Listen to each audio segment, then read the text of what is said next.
Jotkut osas laulaa toki mukana, vaikka se ei ole soinut radiossa.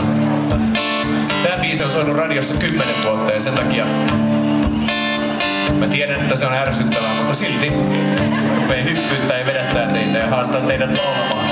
Katsotaan päästäänkö me tän biisin loppuun romahtamatta toisin kuin eräs kollega.